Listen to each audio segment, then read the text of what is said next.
If you're an Earth Machine player, well, the UK Nationals was an event that you would have been happy to see.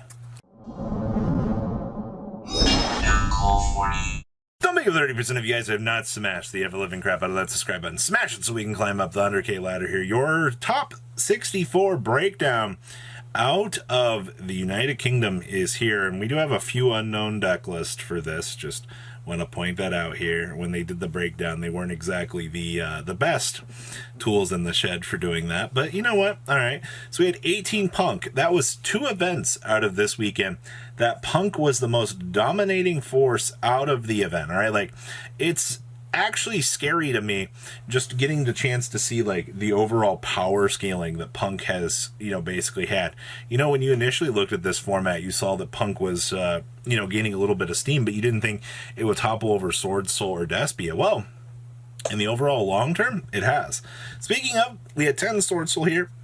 Not quite as many in the top cut of, this event versus Germany, but that's definitely an interesting comparison here. We also had 5 Eldritch in top cut here, which I see we also forgot to mention good old Despia here as well.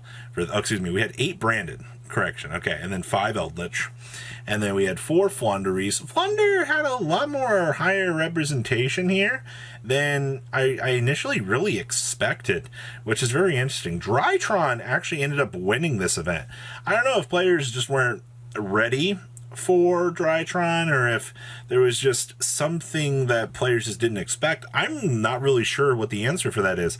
I've definitely been underestimating this deck all format, to be honest with you, but the fact that it showed back up out of the woodwork kind of tore through the event, and I think kind of made people kind of take a step back and go, Drytron can do stuff now. It's very interesting. We also had 3 Dragon Link, okay, we had 2 ABC, and then we had 2 Earth Machines. Yes, 2 Earth Machines tore up the competition. And, Earth Machine was supposed to become a really good deck post-Regulux. And we really didn't get the chance to see Regulux stand up and do a lot of crazy work here. But once you kind of see where this format has gone, all right, interesting. Now, our other category here. Now, we had 3 unknowns for this event, which was very interesting. We had 1 Sun Avalon, which actually ended up getting 2nd place. I think the finals were what, like Sun Avalon versus Drytron? It was such an abnormal top cut that it was kind of hilarious. We also had 1 Salamangreat, okay, 1 Sky Striker, a Virtual World, and a Tri-Brigade deck. Seeing the Tri-Brigade still is resuming its job as being rogue is good. I'm glad to see VW is still kind of holding on here as well. But in terms of your rogue category, there's a lot to kind of take in here. And, that's the good stuff you like to see. All right, we're going to pass on over for these top deck lists now. All right, the first place list we had ended up being Drytron out of this event. Now, in terms of standardized toolbox deck here, it's not too bad. I do like the prosperities for filtering. Yes, we are playing the Mystic Mine in here, but one cool thing that got this deck by was we also had access to the Borrow Buster here with the Unlocking, which is a free Omni Negate for spell and traps effectively. All right, you're good to go with this. You laugh at your opponent, and then you're like, oh yeah, by the way, like, no fun allowed. Honestly, the toolboxing options, the ability to set up vanities up here, I guess a lot of decks just didn't have checkbox options for this, or things like Lancia kind of blew them out of the water. I can just imagine seeing like all of the toolboxing options that this deck had that came up at the right time just to catch players off guard. And this deck has an amazing recovery. Like, it's almost kind of scary like how good this deck can be at recovering. All right, next up was this was 2nd place. This was Alex Robertson's little Sun Avalon, Punk package deck. And I will say that this deck is still one of the coolest ones. I think the most interesting thing out of all of these events was the Sun Avalon deck just died off. And they just went silent. A lot of players were just like, oh, it's gone. Well, after this weekend through like all the nationals, it definitely made its great comeback tour. A lot of players were just caught off guard by this deck, and you had to really be here for week 1 in order for this deck to kind of just catch you off guard and be like, oh my gosh, like this is still a powerhouse deck. Yes, I do think so. What was it in the finals? Zeus just tore through this guy's board, and I know that was like the whole big meme, like who will win, like a bunch of plants or one Space Zeus Robot Man, and evidently the Space Robot Man won. All right, next up here was Phantom Knights. I will say this, I think I'm most shocked about this. Phantom Knights had some of the worst luck out of everything this whole format. And the fact that it got the chance to run its way back, I'll clap for it. But there's an interesting thing down here. They're playing Ophion. Technically, if I recall here, we can technically rank up a Dark Exceed monster that has one rank higher. Well, technically, you should be able to take your Breaksword and rank it up into an Ophion, which means that you can floodgate your opponent out, which means that you can win some of your more unwinnable matchups.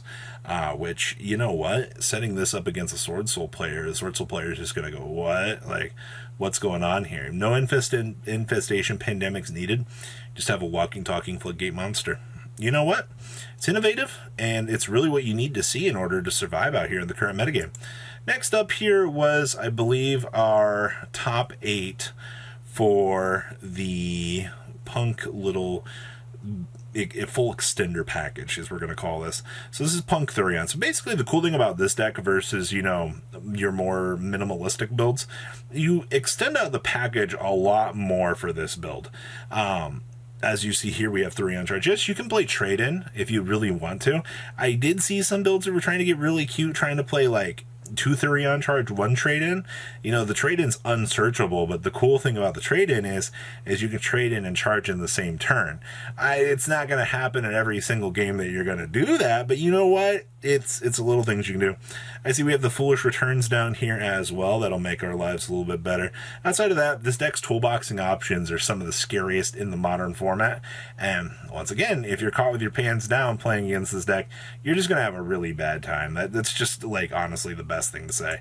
Next up here is another version of the Thurion Punk deck. Now, the most interesting thing about this here is actually this is just based effectively. So remember, this whole deck works on the concept of Sangan is full combo.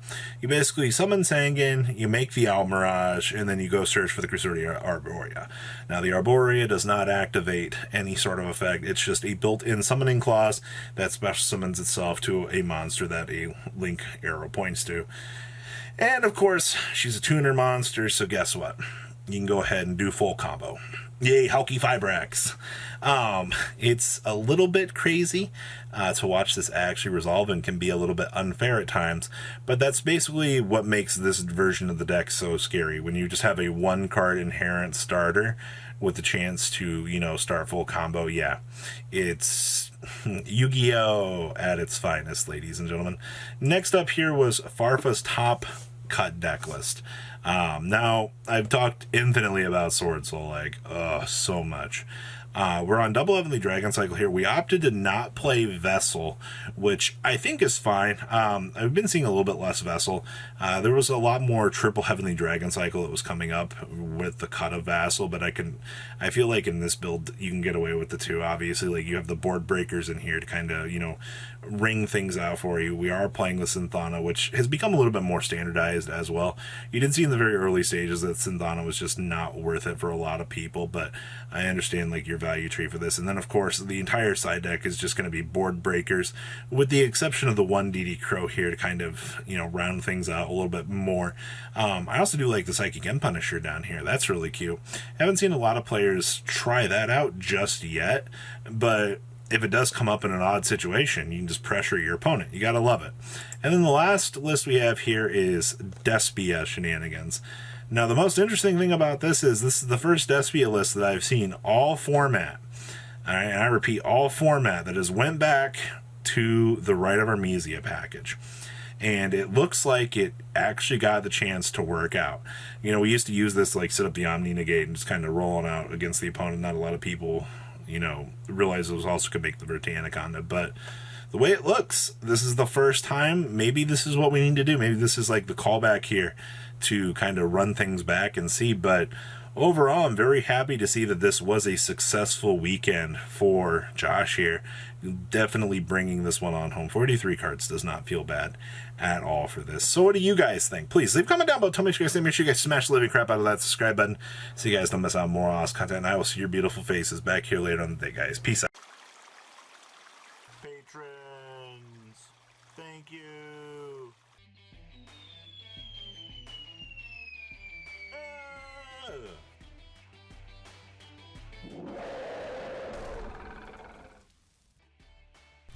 Thank you so much for watching. Check out these other videos.